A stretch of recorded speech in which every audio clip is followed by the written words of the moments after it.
Welcome to the first ever MCTV Live News Update. I'm Caitlin Goettler. And I'm Peter Malavenda. Coming up this half hour, we'll be looking at Marist-wide happenings as well as national and international stories. We've got a lot to cover tonight, so sit back and enjoy. Well, with fall semester well on its way, our campus has been host to many productions. MCTA, Marist's own theater club, presented the murder mystery play And Then There Were None earlier this month. Adapted from Agatha Christie's best-selling novel, the MCTA cast featured actors Margie Zarcone and Bryce Crumlish, among others. This classic whodunit mystery was directed by Jim Steinmeier and overall saw a great turnout. Check out the fall MCTA show, Dirty Rotten Scoundrels, starting November 7th. Well, speaking of fall, Marist clubs got into the autumn spirit this weekend by hosting a harvest, setting up camp on the Jasmine's Green. SGA invited clubs and students to join in on another Red Fox Den event. Here with more is Peter Malavenda. October 27th, Red Fox Den teamed up with the Sustainability Committee and hosted a harvest festival on the Green by Jasmine's Cafe. Along with music and face painting, Sodexo provided fall-themed foods such as candied apples and different colored jams. Junior William Bittner loves participating in the Red Fox activities. He encourages other students to join in as well. It's really good to get this sense of community with all the classmen because it's there's a whole lot of people that you still don't know and you're a junior in campus. Groups like the Gaming Society set up tables and activities for people to get involved in. What does the fox say? The fox says, hockey, hockey, hockey, oh, I believe. But I think it's good just for the clubs to all get together so students can not only join, have fun, but also get to learn more about these clubs as well. We want an opportunity to reach out to upperclassmen, and I think too often events happen across the street as opposed to here on this side of campus. So this is our chance to say, juniors and seniors, we haven't forgotten about you. Among the fall festivities was an eating contest. Students lined up and dove headfirst into the pies. One participant came out with the pride of winning and a face to prove it. I got a free apple pie out of it, so it's great to win that. For some students that don't like going out, they don't like the typical college lifestyle. It's definitely a great alternative for them to meet some people, have a good time. As if one pie in his face wasn't enough, a rowdy group of his friends threw another one at him, bringing even more fun to the occasion. This is the third SGA event of this kind, and Red Fox Den plans on continuing the idea over the coming weeks. I'm Peter Malavenda, asking all of you at Marist College, what does the fox say? Reporting for MCTV News, back to you guys. I had such a great time at that event. I think it's so awesome that Red Fox Den is putting on these events in the daytime, putting on events across campus, so that all students can get out and see what they have to offer. Yeah, it looked like you had a great time with all the face paint and everything. I did. They're teaming up with local organizations to promote sustainability, and I think that's a really strong message that we need to keep promoting, and Red Fox Den is doing a great job of doing that. Yeah, absolutely. SGA has done a great job of really trying to include everybody. I agree. Well, the changing of the season can sometimes be a lot for Marist students. You never know when it's going to be cold, warm, windy, or rainy. But here to give us a look ahead is Emily Cescitelli with your weekly highs and lows report. Thanks, Peter. Now that autumn is in full swing, everyone is enjoying those crisp fall days, and this week will be no exception. Today, we had a beautiful sunny day with temperatures around 50 degrees. Tonight, we can expect a classic cold fall night with temperatures in the mid-30s. Tomorrow, you can expect a few showers and temperatures in the mid-50s. Be sure to pack your umbrellas, Marist. You don't want to get caught in the cold rain walking home from class. For your Halloween this Thursday, temperatures will be in the low 60s with partly cloudy skies, perfect for trick-or-treating. Friday, we're going to expect some warm temperatures with highs in the upper 60s, but with a 50% chance of rain. Hopefully by then, the rain will magically disappear from the forecast for your Halloween weekend. The rest of the weekend is looking beautiful as well, with mostly sunny skies and highs in the upper 50s. Here's a little history lesson for you during this Halloween season. October 31st is a day where kids all over the country dress up as their favorite characters, and weather never seems to be a contributing factor when choosing a costume. So what are the highs and lows in Halloween history, you may ask? In 1988, we hit a record low of 18 degrees, and in 1994, we had a record high of 73 degrees. Fortunately, this year, we won't be dealing with either extreme. So again, you've got a great week ahead for weather and a great chance for a perfect Halloween night. With your highs and lows report, I'm Emily Cescitelli. Back to you guys. Emily, the past few years, Halloween weather has been so bad. local communities have had to cancel it. It's so great to finally see the weather's going to be nice. I know, thank God. I mean, after all the storms that we've had, having to cancel Halloween almost, that's really hard for kids all over the country. And, you know, Halloween's one of their favorite holidays. So I'm a kid at heart, so I'm excited for the good weather. Yeah, I'm excited too. I remember a few years ago we had snow on Halloween, and that kind of put a damper on things. It certainly did. No one needs snow during their Halloween. Parents addressed the Wappingers Central School District Board Monday night with concerns after a decision was made to cancel an upcoming Common Core presentation. District Mom Ann Laval was scheduled to give the presentation outlining her concerns regarding the new statewide school standards. The majority of the board originally voted to allow Laval's presentation, but after a revote changed their minds. The newly implemented Common Core standards in New York have been highly controversial because schools and students have struggled under the tougher standardized exams. Poughkeepsie residents gathered together this weekend to help the local community. On Saturday, around 300 people volunteered to participate in the United Way Day of Caring in Poughkeepsie. Residents and organizations spent their day raking leaves, pulling weeds, and repairing dozens of homes in the northern part of the city. The team gathered and delivered food to 50 families as well. The one-day effort spared the city almost $70,000 in labor costs. This is an annual event to strengthen the sense of community among residents and businesses in the area. What an amazing thing. You know, news nowadays, especially here in Poughkeepsie, can often be so grave, deaths and violence, and it's so great to see everyone coming out and doing something good. Yeah, I mean, this is something that I wish Marist would get involved with. You know, it'd be great to see members of the Marist community out there doing their part in Poughkeepsie, not just on the Marist campus. Yeah, we're so close. We could gather even with Vassar and that just get all the colleges together and help support a really great cause. I was happy to read that. Yeah, we should pass this along to President Murray or whoever's in charge of making those things happen. I agree. Well, when we come back, a controversial ruling from a Texas judge on an abortion issue.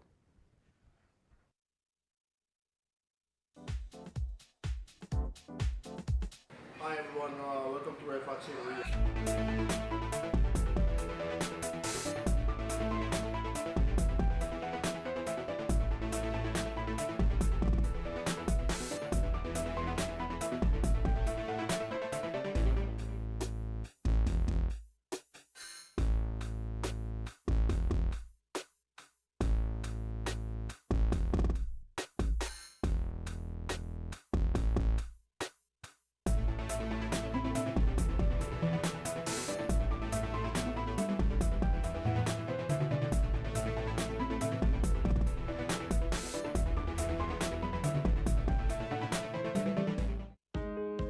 We must do that which we think we cannot.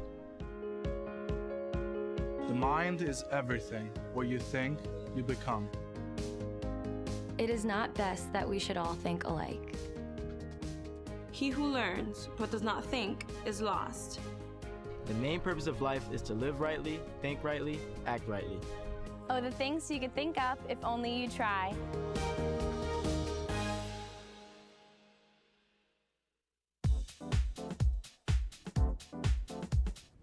After a decade and a half, a silent man's pleas have been heard. The FDA recently recommended restrictions on prescription painkillers such as Vicodin. In 1999, Dr. Ronald Dougherty warned lawmakers that these drugs were being abused more than drugs like heroin. Prescription drug abuse has killed an estimated 100,000 people in the last decade. The FDA's proposal would make it harder for abusers to get a hold of the drugs. It requires patients to go in for visits every 90 days in order to get refills. The new rules may result in doctors turning to less effective alternative medications. On Monday, a Texas judge took a surprisingly liberal stance on a hot-button issue. Federal Judge Lee Yeakel blocked a portion of Texas's new abortion legislation requiring that doctors have a safe place for patients to be housed if the procedures go wrong. This provision put about 1/3 of the state's clinics at risk of closing. The judge said he found the provision unnecessary. Abortion clinics were relieved by the decision. However, it is likely to be appealed in higher courts. Governor Rick Perry, a pro-life supporter, said he wants to continue to fight for his will of his people. Former Vice President Dick Cheney said Sunday that Republicans need to look to a new generation of leaders as the party deals with poor approval ratings following the government shutdown. He said Republicans have faced challenges before and it's healthy for the party to work to rebuild. He is now urging the party to build its base of supporters, find first-class candidates, and turn to a new generation of leaders. Along with approval ratings, concerns such as immigration, tax laws, and military spending have narrowed the party's base, causing fear that serious reforms are needed to continue the party's existence. Well, what do you think about this, Peter? The Republican Party has just been getting knocked around lately. I know. It's really hard. People are really upset. The government shut down. It took a long time to get reopened. And now, because of all these things that are happening, maybe that's having a slight influence on people who are saying that Republicans are, causing problems. But we really just need to pay attention and see what's happening.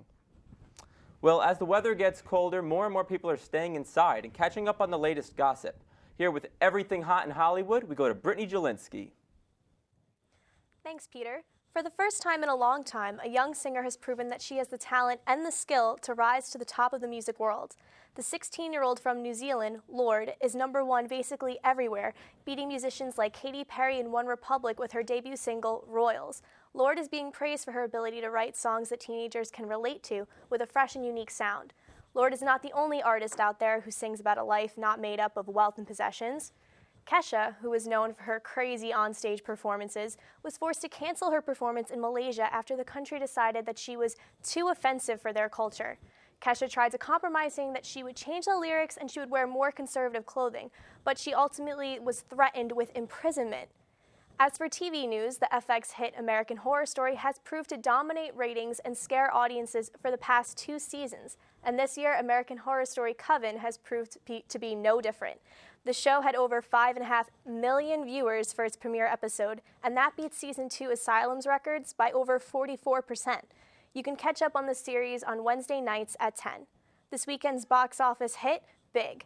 Bad Grandpa knocked Gravity to the #2 slot after the rated R comedy made over $32 million this weekend. The film follows Johnny Knoxville dressed as an old man on a road trip with his grandson that leads to trouble and typical Jackass-style antics. And what most moviegoers have been noticing this fall is how great the films released to theaters have been. But I think 12 Years a Slave is going to dominate the box office. This powerful film tells the story of Solomon Northup, a free man who is kidnapped and sold into slavery. You can see this Oscar-anticipated film when it hits theaters everywhere November 1st. And that's all I have time for you for this week. I'm Brittany Jelinski, keeping you in the know. Speaking of what to watch, a new TBS late night show is challenging all the rest. With more on this new trend, we go to Allie Reed. Premiering last night, The Pete Holmes Show is a new late-night variety show airing on TBS. The host, Pete Holmes, was handpicked by Conan O'Brien to follow in his footsteps on the network. He made a formal appearance this year at New York's Comic-Con, holding not only a press conference but a panel to talk about his plan to distinguish his late-night show from others. Holmes and his team discussed their desire to create a show reminiscent of his own comedy and to not mimic other news-driven late-night shows audiences are used to. We're not going to be saccharine and stupid and false. We're going to be authentic and real and hopefully interesting, but it's going to be in that sort of Conan way, not at anyone's expense. Holmes started his notable career by doing podcasts called You Made It Weird. The show will continue to stay true to Holmes' own comedic style. He said he's looking to have an atmosphere of sugar and spice by choosing guests that he knows will give him a hard time and further the feel of the show. The Pete Holmes Show is on every Monday through Thursday at midnight after Late Night with Conan O'Brien. It's so exciting to see a new late-night host coming on to the scene and really bringing something a little bit different to the show. Yeah, but do you think he's really gonna, trump like, Jimmy Fallon and all the other greats that have come before him? Seems that way. He looks like he's gonna do something different. I'm excited to see. Well, football has kicked into play, and as Thanksgiving season approaches, football is also heating up. We go to Michael Sachs with your play-by-play for this week's in sports. Well, thanks, Peter. Here's a question for you. Have you ever seen a stranger ending to a game than Game 3 of the World Series between the St. Louis Cardinals and the Boston Red Sox on Saturday night? For anyone who missed it, here's what happened. After tagging a runner out at home plate in the bottom of the 9th inning, Boston catcher Jared Saltalamacchia threw the ball to third base to try and throw out Alan Craig of St. Louis. The throw ended up getting past Boston's third baseman Will Middlebrooks, despite his diving effort to stop the ball. As Craig rounded third to try and score, he tripped over Middlebrooks, who was still lying flat on the ground. Although it was not intentional, the umpires ruled that Middlebrooks interfered with Craig trying to score, making Craig automatically save at home to score the winning run, giving the Cardinals a 5-4 win and a 2-1 lead in the best-of-7 series. However, the series is now 3-2 in favor of Boston, as they'll return to Fenway Park for Game 6 of the series. From baseball field to the football field, it seems that flirting with records is just another day at the office for Detroit Lions wide receiver Calvin Johnson. On Sunday, Johnson had 14 receptions for 329 yards and a touchdown in Detroit's thrilling 31-30 victory over the Dallas Cowboys. The 329 yards are recorded as the second most all-time in a single game by a single receiver. Flipper Anderson set the previous record in a game in 1989. In other games on Sunday, the New York Giants continued to recover from their slow start to the season by defeating the Philadelphia Eagles 15-7. 5 field goals by Giants kicker Josh Brown accounted for all 15 of the Giants' points. This is the second win in a row for the Giants after they lost their first 6 games of the season. The New York Jets had a different result Sunday when they lost 49-9 on the road against the Cincinnati Bengals. Bengals quarterback Andy Dalton continued his strong season as he completed 19 out of 30 pass attempts, 325 yards, and 5 touchdowns. The loss brings the Jets' record to 4-4. And finally tonight, basketball season is here and the NBA begins its regular season. The opening game features the Indiana Pacers hosting Orlando Magic. The other 2 games tonight feature the defending champion Miami Heat hosting Chicago Bulls, and Los Angeles Lakers hosting Los Angeles Clippers. All their teams will open their seasons tomorrow night. That is all for now. I'm Michael Sachs, giving you all you need to know to keep your head in the game. This past Saturday, dog lovers gathered in New York's Tompkins Square to celebrate the 23rd annual New York City Halloween Dog Parade. In the past, the parade has been extremely popular. Last year, there were nearly 500 participants. The event features a parade, dog show, and costume contest. Prizes for the costume contest range from Broadway tickets to pet store gift cards to the most coveted prize, the 4-legged contestants, dog treats. More creative costumes included Walter White from Breaking Bad and a dog dressed as Robin Thicke with a Miley Cyrus doll twerking on its back. Well, kids have a lot to get excited about on Halloween night, but it's up to the adults to keep them safe while they're out collecting candy. Some smartphone apps can help parents make sure the evening is safe and fun. Karen Kafa has today's Consumer Watch. The excitement of that costume, the bagfuls of candy, the spooky decorations from house to house. Halloween can be a big night out for kids, but a big worry for parents. A number of free apps aim to help make the evening a safe one. GPS-based apps like Life 360 keep tabs on the whole family if kids go separate ways around the neighborhood. The app for Apple and Android allows families to share their real-time location information and send messages like when it's time to come home. The free FBI Child ID app allows parents to create digital profiles for children, so information like height, weight, and photos can be at hand and given to police if a child goes missing. It's available for iPhone and Android. Another Halloween tradition, pumpkin carving, can also be risky. The Consumer Product Safety Commission says sharp tools should be left to grown-ups. And instead of an open flame to light up that face, try a battery-operated candle or a flashlight. And if little ones aren't quite ready for the real jack-o'-lantern experience, parents can try safe Halloween fun at home with an app like the Pumpkin Masters official carving app for iPad. It lets users share their creations digitally, minus knives, candles, and mess. For Consumer Watch, I'm Karen Kafa. When we return, our own Marissa Ayudo will give us the inside scoop on a film that recently got rated as one of the top newly released movies on Netflix. Why should people watch the other half? Phenomenal question. We really get down to the issues. Oh! Now, it's trendy, it's hilarious. It's something that every college student can relate to. It gets very provocative. It's really great to see what the opposite sex thinks about things. Real men don't do that, all right? You gotta start seeing some real men. Okay! You know, there's some times where Rob and I have a little bit of a disagreement on subjects. Final thought. Oh my god. I like jacked. No. We do episodes on fashion, sports, text translation, first dates. It's just an international sensation that this show is going to be sweeping the nation. It was a fiasco. Really, every college student in the world should be watching this show. Low five.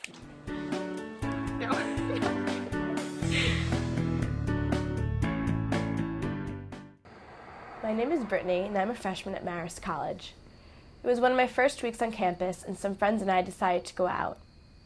After a few hours, thinking nothing of it, I decided to leave early. That night, I was brutally attacked because I decided to leave the bar alone. It took one night, one bad decision that would create pain for a lifetime.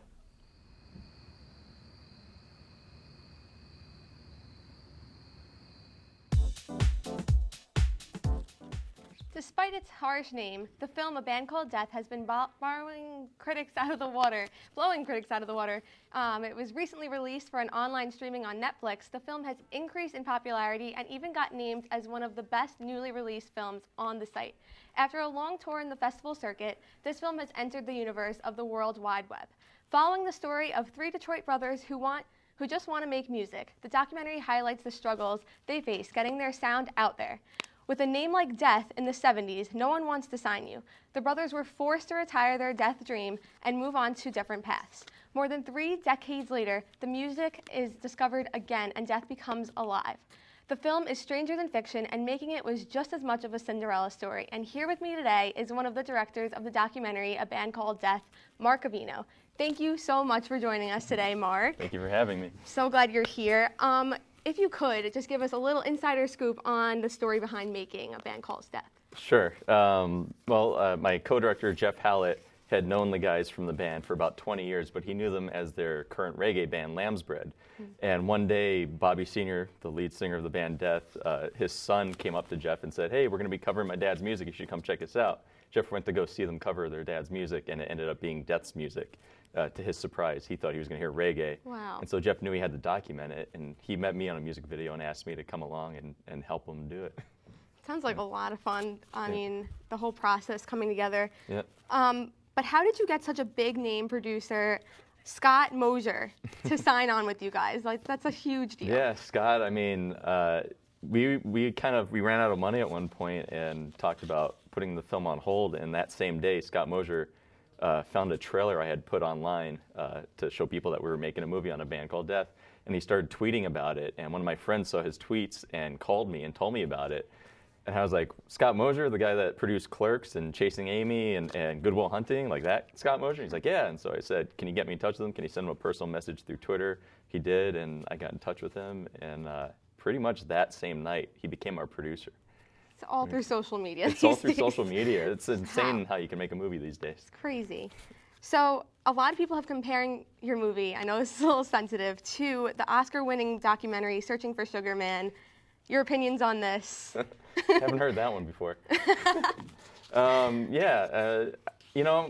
think it's great to be compared to a film that won Sundance and won the Oscars. One thing I will say is Searching for Sugar Man as a whole is just a small section of our film. It's the record collector part of our film. So I know it gets compared a lot, but it is essentially a different movie. And we were making our movie for 4 years, and we didn't know that movie was being made at the same time. Right. But it's great. Everyone should check it out on Netflix. That's all we have time for. Thank you so much, Mark. We'll be right back.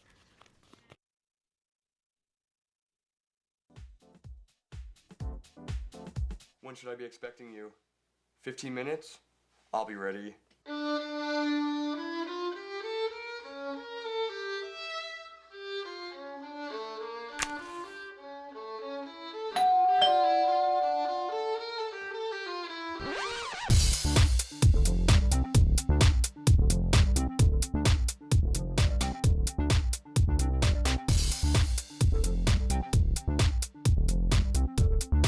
Yeah, I got the money.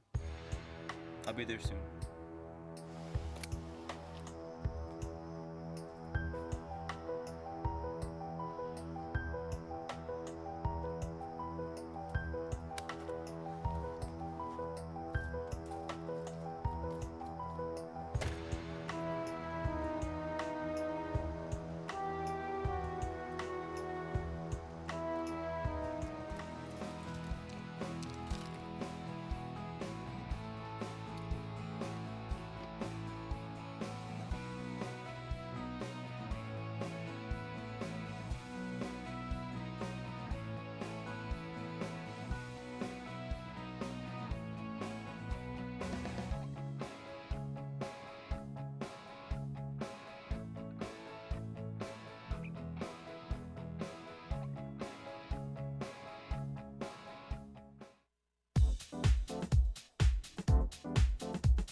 On Sunday, more reports surfaced about the U.S. surveillance of German Chancellor Angela Merkel. These reports are now claiming that the U.S. government has been monitoring Merkel since 2002. The information is being printed in German magazines and news sources, citing NSA documents that were released by former NSA employee Edward Snowden. The Obama administration is remaining virtually silent about the claims, but the NSA is loudly protesting any truth to these reports. In the UK, people are waking up to what could be the heaviest snowstorm in a decade. It's cut off electricity to more than 140,000 homes, and we could see that number rise in the coming days. Rescuers braved rough waters on Sunday evening searching for a missing teenager. They said the boy was swept out to sea on the south coast. He has not been found yet. Wind gusts are measuring over 93 miles per hour in some areas. Well, a Colombian mother of 14 is under arrest for selling her daughter's virginity in order to make ends meet. The mother, Margarita Zapata, denies the accusations, telling reporters that she has not prostituted her daughters. An alleged victim in the case is reported to have refused her mother's request for her to receive an abortion at age 14. The father of the daughter's child and Zapata are the only two arrests at this time. Her two youngest children are being held by the Colombian Government Child Protection Agency. There has been a deadly crash at one of the Chinese capital's most famous landmarks. A car plowed into a crowd of people at Tiananmen Square in Beijing Monday. State-run media say 5 people, including 1 foreigner, have been killed and dozens more have been injured. This area is in the heart of the city and is visited by millions of people across China and around the world every year. CNN's David McKenzie reports. If we were to get out and try and film, we'd almost certainly be detained. The chief symbol of Communist Party power in lockdown. At noon Monday, a jeep plowed into throngs of tourists and caught fire, say police. The driver and 2 passengers killed, at least 2 tourists dead, and dozens injured. There's a heavy police presence here. There normally is, but right now it's clearly escalated. Apparently this car drove out from this road down this way, crashed through a barricade outside the entrance to the Forbidden City opposite Tiananmen Square. This area is possibly one of the most sensitive in China, and right now if I look, you can see there are no tourists here in this area. Normally it's absolutely jammed packed. Tiananmen Square itself eerily quiet, tourists and onlookers kept out. It's still not clear whether it's a horrible accident or a political statement, but authorities aren't taking any chances. David McKenzie, CNN Beijing. Well, the Chinese version of Wikipedia has been evolving over the past 10 years to become much more than just an online encyclopedia. Wikipedia editor volunteers are battling it out on the site, presenting information with opposing views on politics, history, and traditional Chinese culture. An entry was made about the 1989 military crackdown on pro-democracy protests in Beijing. How the event should be depicted has caused disagreements between the editors. Other controversial topics have been circling around the site. Although the topics are sensitive for the Chinese, Wikipedia has not censored or taken down the pages. The Chinese are known to censor a lot of what's happening on the internet and everywhere, so it's good to see one website that's got something. Yeah, and I think the Chinese government is going to find that it's going to be more and more difficult as the internet is more widespread. Well, it looks like we're out of time. Thank you for joining us in this historical moment. I'm Caitlin Goettler. And I'm Peter Malavenda. Be sure to tune into our next live show on November 12th. Until then, stay foxy, Marist.